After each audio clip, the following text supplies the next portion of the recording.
تو governor general نے ان کی درخواست کو منظور کرتے ہوئے یہ رقم 50 لاکھ روپے سالانہ کر دی، جس کے بعد نواب آصف الدولہ کو کچھ راحت ملی۔ 1795 میں کلائیڈ مارٹین نامی ایک فرانسیسی تاجر لکھنؤ آیا۔ اس نے ایک بڑی عالیشان کوٹھی کا نقشہ نواب آصف الدولہ کو دکھایا۔ نواب کو وہ نقشہ پسند آ گیا۔ اس کوٹھی کی قیمت 10 لاکھ اشرفیاں طے پائی، مگر بینامہ پورا ہونے سے پہلے ہی نواب کا انتقال ہو گیا۔ عمارت مکمل ہونے سے پہلے ہی مارٹین صاحب بھی انتقال فرما گئے۔ ان کے مرنے کے بعد یہ عمارت مکمل ہوئی۔ اس کوٹھی کا نام مارٹین صاحب نے کانسنٹیشیا رکھا تھا۔ مرنے کے بعد مارٹین صاحب اسی کوٹھی میں دفن ہوئے۔ لوگ اسے مارٹین صاحب کی کوٹھی کہتے تھے۔ ان کی وصیت کے مطابق 1840 میں اس کوٹھی میں اسکول قائم ہوا جو لامارٹینیر کے نام سے مشہور ہے۔ نواب آصف الدولہ کو شعر و شاعری سے لگاؤ تھا۔ وہ ایک اچھے شاعر تھے اور ان کا تخلص آصف تھا۔ ان کے دربار میں میر، سودا، سوز، جرت اور مشفی جیسے مشہور شاعر بھی تھے۔ نواب آصف الدولہ نے ایک عالیشان لائبریری بھی بنوائی تھی جس میں 30 لاکھ کتابیں تھیں۔ نواب کے دور میں ہولی اور محرم بڑے دھوم دھام سے منایا جاتا تھا، جس میں نواب صاحب خود شریک ہوتے تھے۔ نواب آصف الدولہ نے اپنی رہائش گاہ دولت خانہ عصری کے قریب ہزاروں قسم کے پرندے اور جانور پال رکھے تھے۔ نواب کو ہاتھی کی سواری بھی پسند تھی۔ وہ کبھی کبھی ہاتھی پر سوار ہو کر شہر کا جائزہ لینے نکلتے تھے۔ نواب آصف الدولہ اکثر چوک میں مچھلی والی بارادری کی چھت پر بیٹھ کر پتنگ بازی سے دل بہلاتے تھے۔ نواب نے اپنے ہاتھی، جس کا نام دل بادل تھا، اس کی شادی شاہی ہتھنی بڑکنی سے کر دی تھی۔ اس شادی میں 1200 ہاتھی باراتی بن کر شامل کیے گئے تھے۔ نواب آصف الدولہ کے خاندان میں ان کی خاص محل شمس النساء بیگم کے علاوہ ان کی دادی اور والدہ تھیں۔ ان کی ماں اور دادی فیض آباد میں رہتی تھیں۔ نواب نے ماں اور دادی سے لکھنؤ آ کر رہنے کی برابر التجا کی، مگر وہ لوگ لکھنؤ نہیں آئے۔ نواب نے اپنی ماں اور دادی کے لیے لکھنؤ میں سنہری برج کے نام سے ایک محل بھی بنوایا تھا۔ نواب آصف الدولہ کا جب آخری وقت قریب آیا اور وہ بیمار پڑے تو ان کی والدہ ان کو دیکھنے لکھنؤ آئی تھیں۔ نواب کے اس مختصر سے کنبے کے علاوہ ان کی ایک اور بیگم تھی جن کا نام حنا بانو بیگم تھا، جو کہ نواب آصف الدولہ کی چہیتی بیوی تھیں۔ یہ ذات کی قصبی تھیں جن کے بطن سے نواب وزیر علی خان پیدا ہوئے تھے۔ کتاب بیگمات اودھ کے مصنف نے نواب آصف الدولہ کی ایک ہی بیگم کا ذکر کیا ہے، جبکہ انہوں نے ایک جگہ لکھا ہے کہ مفتاح التواریخ لکھتے ہیں کہ نواب کے محل میں تقریباً 500 حسین و جمیل حاملہ عورتیں تھیں۔ جب کوئی بچہ پیدا ہوتا تو نواب جشن مناتے تھے اور اسے اپنی اولاد شمار کرتے تھے۔ چنانچہ اس قسم کے 60 بچے نواب کے یہاں تھے۔ ایسی ہی ایک تحریر مولانا محمد باقر شمس نے بھی اپنی کتاب تاریخ لکھنؤ میں لکھی ہے۔ مولانا شمس لکھنوی جو کہ پاکستان چلے گئے تھے، انہوں نے اپنی کتاب میں لکھا ہے کہ نواب آصف الدولہ حاملہ عورتیں خریدتے تھے اور جب ان کے بچے پیدا ہوتے تو وہ اس کو اپنا بچہ بنا لیتے تھے۔ وزیر علی ایک ماں کا بیٹا تھا۔ نواب نے اسے 500 روپے میں خریدا تھا۔ جبکہ مولانا شمس لکھنوی مشہور عالم دین حضرت غفران مآب کے خاندان کے فرد ہیں۔ کہا جاتا ہے کہ نواب آصف الدولہ کی مونچھیں اتنی لمبی تھیں کہ پانی پیتے وقت پانی کے برتن میں ڈوب جاتی تھیں۔ ان کی اتنی لمبی مونچھوں کو حضرت غفران مآب نے بھرے دربار میں کٹوا دیا تھا۔ یہ بھی کہا جاتا ہے کہ نواب آصف الدولہ کو بھانگ پینے کا بڑا شوق تھا۔ ان کی بھانگ کی لت کو بھی مجتہد اعظم غفران مآب نے چھڑا دیا تھا۔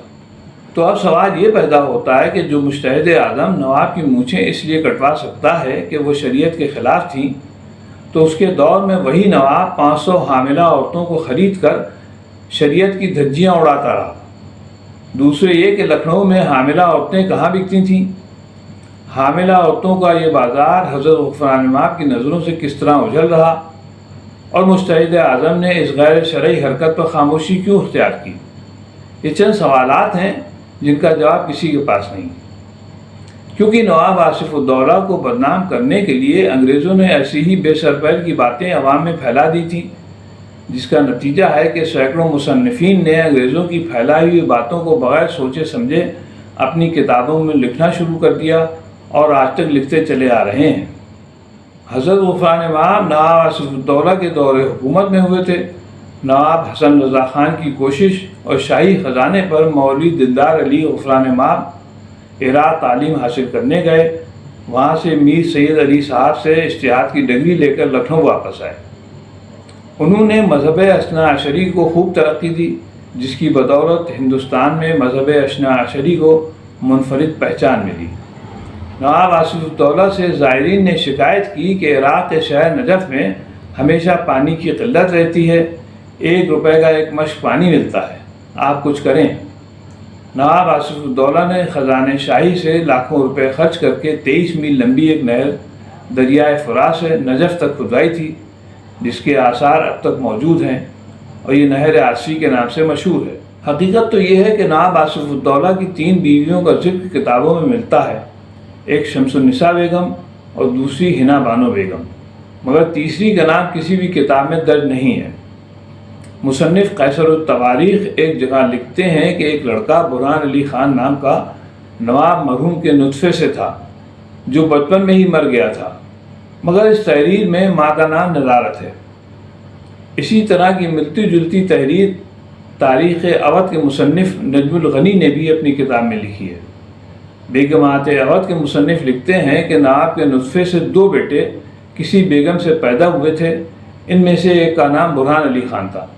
سودا نے دونوں کی تاریخ ولادت کہی تھی، مگر یہ دونوں کلیاں بغیر کھلے مرجھا گئیں۔ میں نے آپ کے سامنے 2 کتابوں کا ریفرنس دیا، ایک میں 1 بیٹا بیان ہوا ہے تو دوسرے میں 2 بیٹے، مگر ان دونوں رائٹر نے ماں کا نام نہیں لکھا۔ قیصر التواریخ کے رائٹر کمال الدین تو اودھ کے 5 بادشاہوں کو دور بھی دیکھے ہوئے تھے، پھر بھی وہ کتاب لکھتے وقت ماں کا نام بھول گئے۔ حقیقت تو یہ ہے کہ انگریزوں اور نواب آصف الدولہ کے چند وفادار وزیروں اور ایک علامہ صاحب نے نواب کی کردار کو داغدار بنانے میں خوب گل کھلائے۔ 1792 میں نواب کے وزیر حیدر بیگ کا انتقال ہو گیا تو ان کی جگہ راجہ ٹکیٹ رائے وزیر بنے اور مرزا حسن رضا خان کے نائب وزیر بنائے گئے۔ نواب آصف الدولہ کا دور حکومت اودھ کا سنہری دور کہلاتا ہے۔ ان کے در دولت سے کوئی بھی خالی ہاتھ نہیں جاتا تھا۔ نواب آصف الدولہ کی سخاوت کا ایک واقعہ بیان کرتا چلوں۔ ہوا یوں کہ ایک بار نواب کی سواری کسی بازار سے گزر رہی تھی کہ آپ کی نظر ایک کمہار کی دکان پر پڑی، جس میں پانی پینے کے چھوٹے کوزے رکھے ہوئے تھے۔ کچھ دن بعد جب دوبارہ نواب کی سواری اسی راستے سے گزری تو نواب نے دیکھا کہ دکان پر پانی پینے کے کوزے اسی طرح رکھے ہوئے ہیں۔ نواب نے سواری کو رکوایا اور کمہار سے پوچھا کہ اس کے کوزے بکتے کیوں نہیں؟ تو کمہار نے کہا، حضور یہ کوزے صرف محرم میں بکتے ہیں، جب لوگ پانی یا شربت کی سبیلیں لگاتے ہیں۔ نواب نے اپنے خادموں کو حکم دیا کہ سارے کوزے خرید کر پانی کی سبیل لگائی جائے اور سبیل کا یہ سلسلہ پورے سال تک جاری رہنا چاہیے تاکہ کمہار کو روزگار مل سکے۔